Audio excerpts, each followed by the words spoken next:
दोस्तों जैसे कि आपको पता है कि भोजपुरी के मशहूर सिंगर गुंजन सिंह दोस्तों, जो पवन सिंह को अपना बड़ा भाई मानते हैं, ये शादी के गठबंधन में बंध चुके हैं दोस्तों।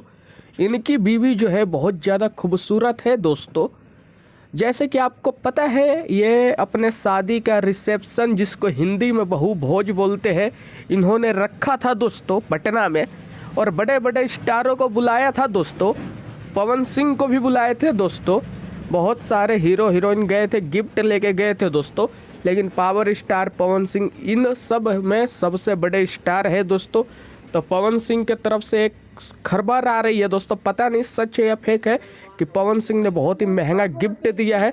56 लाख रुपए का हार गुंजन सिंह की पत्नी को दिया है दोस्तों, जो कि उनकी पत्नी को बहुत ज़्यादा पसंद आया ये हार दोस्तों। दोस्तों आप लोगों को क्या लगता है, ये बात सच है या झूठ है?